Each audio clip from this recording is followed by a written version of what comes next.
Hi guys, welcome to Knowledge and Reality. My name's Roger Clark. For those of you who haven't taken a class with me before, I am the convener for this module and I am going to be lecturing to you for half of it. So this is really sort of two half modules smushed together. There's a knowledge half and a reality half. I'm going to teach the knowledge half.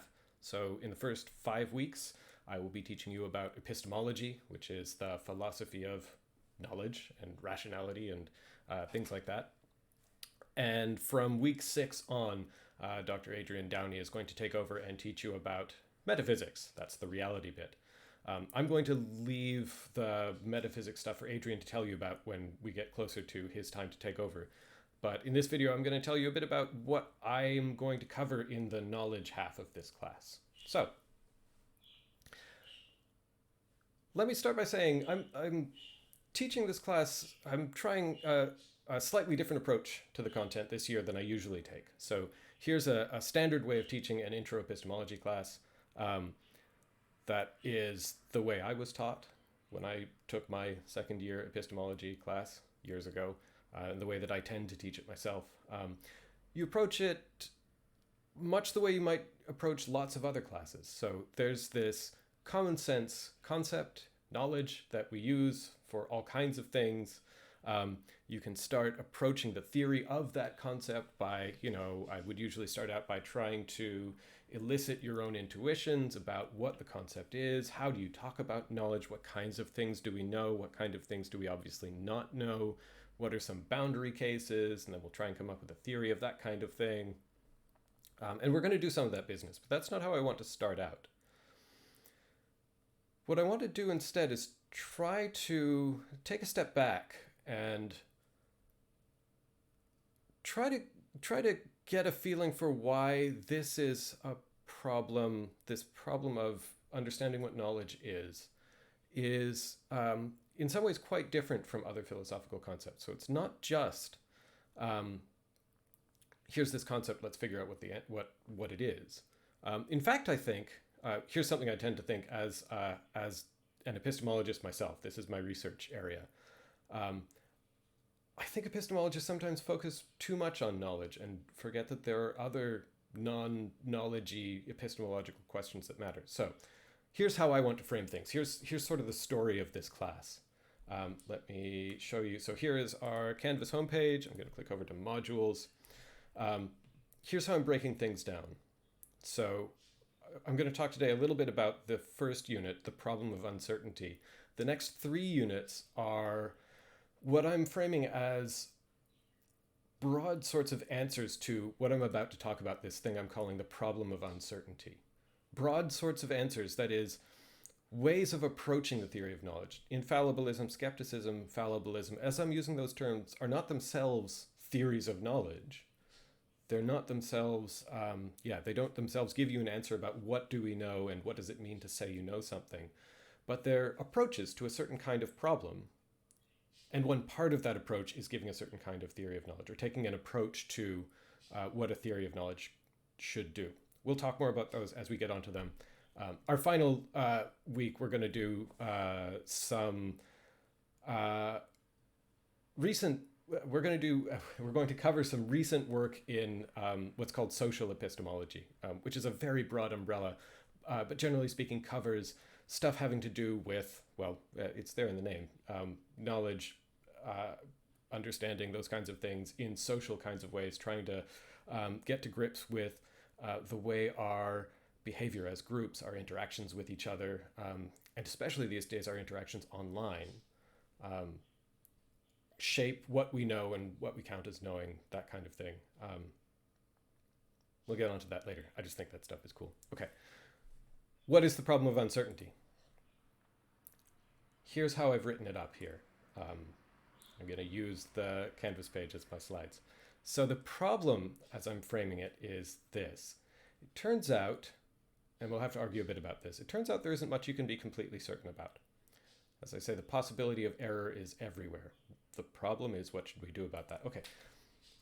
There's a lot to unpack here. I just want to stick with, I'm going to leave the rest of the text up here, but let's focus on that opening line. Turns out there isn't much you can be completely certain about. In a sense, this is wrong. depending on what we mean about certain and can be certain. Lots of people are sure of lots of things. There's a certain kind of like psychological certainty. There are some people who are very certain that their pet conspiracy theory is right. There are some people who are completely certain that the Earth is flat. They're wrong. The Earth is not flat. I hope we can agree on that. But I think there's still a sense in which those people can't be completely certain about those things. And here the can is a kind of normative thing. It's not just what are you able to do? Are we able to be certain about stuff? Some of us are better at that than others. Some people are racked with doubt and some people are more confident than they ought to be. But you might want to say, look, there's not much that we ought to be completely certain about, that we are licensed to be completely certain about, because it's not, once you get a bit of practice, it's not hard to imagine ways that you could possibly be wrong about something. Our evidence is rarely as strong as it could possibly be. I know that at this university, you have probably read Descartes', at least the first couple meditations by Descartes, in more than one class, I bet. So you probably can imagine the kinds of things that we might point to say, look, it's possible that you're mistaken. Like, maybe I'm not really sitting here recording a video. Maybe I'm really dreaming. Maybe we're really in the Matrix. That's not in Descartes, but that's in other canonical sources, like films of the 1990s. Okay. I don't want to leap right to worrying about that kind of skeptical doubt. I'm saying skeptical doubt. I mean, the kind of doubts that you could raise about almost everything. How do we come to notice that the possibilities of error is everywhere? Let me back up for a second, right? You might want to just sort of resist that kind of thought, and I will eventually try and resist this once we get on to at least the week on fallibilism. You might want to say, look, all that stuff about dreaming and like being in the Matrix, these are not error possibilities we need to seriously worry about. Let's just start with something sort of everyday. Let's take it for granted that I know I'm sitting here. I think I know that. I actually do. I'm not playing a character. Really, the honest to goodness Roger, I think I know that I'm sitting here. I think I know lots of things that a Cartesian skeptic might think it's possible I'm mistaken about. But there are some things that I clearly don't know. There are some things where it's not clear what to think.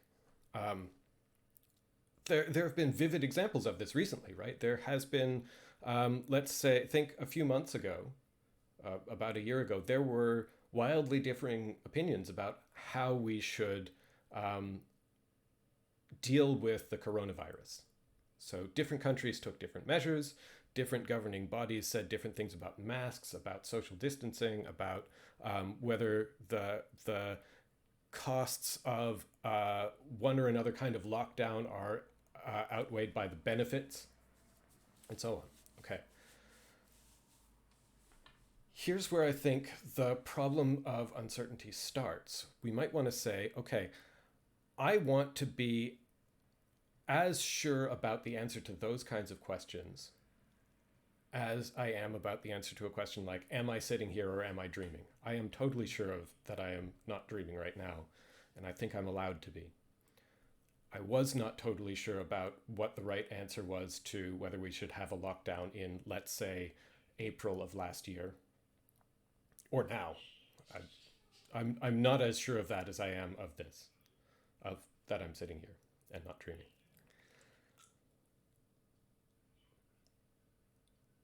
It might be asking too much to be able to be certain about open questions like that, especially things about like, there's an unknown virus that we don't know anything about yet. What do we do? I mean, it's an unknown virus. Of course, you can't be sure. But you might want at least to be able to tell when you're allowed to be sure and when you aren't, to have definitive answers about, here's who knows what. Here's who we should trust. Here are the experts who are correct when they say we have enough evidence to say definitely here's what you should do. Okay.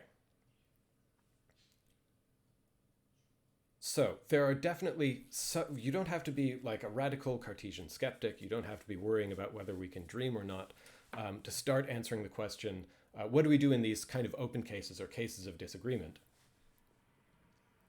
But once we start trying to answer that question about those clearly open cases, we start looking at, well, how do you know when you can be certain? A very natural thought is you can be certain when it's not possible that you're wrong. How should you try to get more certain? Well, you should try to eliminate possibilities of error.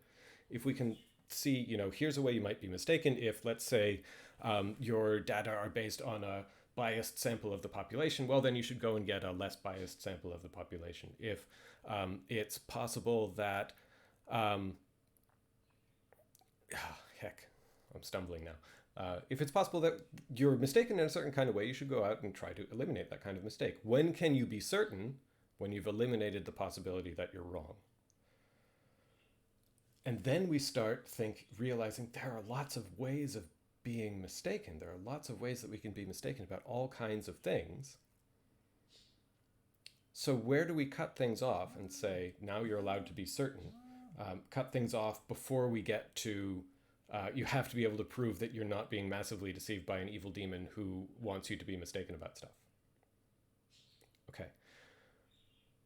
We are going to get on in weeks 2, 3, and 4 to different ways of approaching that kind of question, different kinds of approaches to what it means to know. For this week, I want us to try to appreciate why this question matters. And what I mean by that is try to think of cases where these questions become particularly important, not just for like an academic exercise of like, what's the right answer? Do I know or do I not know? But might matter for all kinds of other stuff. I've given the example here of, say, a government trying to decide what sort of measures to take in response to the pandemic at, whatever point in time, whatever kind of evidence they happen to have at the time when they need to make a decision. But there are others. So here's what I'm going to call the problem of uncertainty. I'm going to officially define this for the rest of this class as the problem of answering these two fundamental questions. Question one, and these are separate questions. This is important. These are separate questions. First question, what should I do when I can't be certain? What should I believe? So that's question one. I know there are two question marks, but this is question one. What should I believe? And what should I do when I can't be certain? So what should I believe about whether I'm sitting here or whether I'm dreaming? That's an easy question. That is not this question. That's, I think, a case where I can be sure. I am sure that I am not dreaming. But there are cases where I can't be sure. You might have partial answers to this. And one job of epistemologists is to give concrete advice. So when you can't be certain because, let's say, you don't have public health expertise, you should ask an expert. How do you recognize an expert? We can get into that. Okay, so first question, what should I do? What should I think in cases of uncertainty, cases where I can't be certain, where I ought not to be certain? Second question, what do we know and what is knowledge? So here's a natural thought. Here's a thought that lots of philosophers and I think ordinary people have.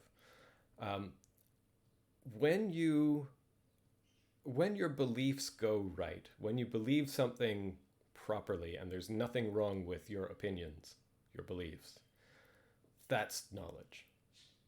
So if you are being overconfident, right, you are more certain than your evidence allows, there's something wrong with your belief. Those flat earthers, they should not think that thing.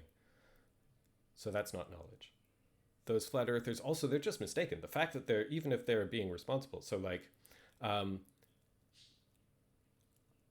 for an example, people living very, very long ago, like before the Greeks, because the Greeks figured out that the earth was round. People living before the Greeks, at least, and I think maybe the Babylonians, I don't know, I'm not up on my history. Long, long, long ago, people thought the earth was flat. And maybe we'll say that was a reasonable thing to think because look at it, it looks flat. It looks flat to me.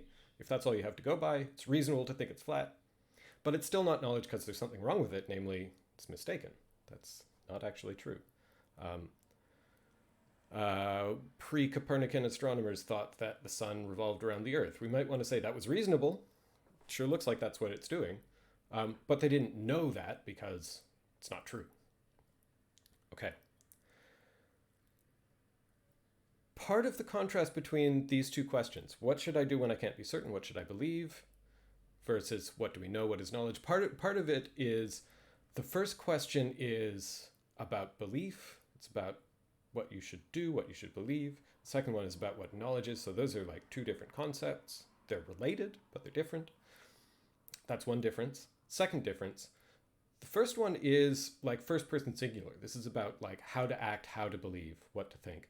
The second one can be interpreted third personally. So we might want to sort of look at people and sort of see what they're doing, how they're coming up with their opinions, and say, that one's doing a good job, that one's doing a bad job, that one knows the thing they think, and that one, it's a mere opinion. So there's some assessment going on there.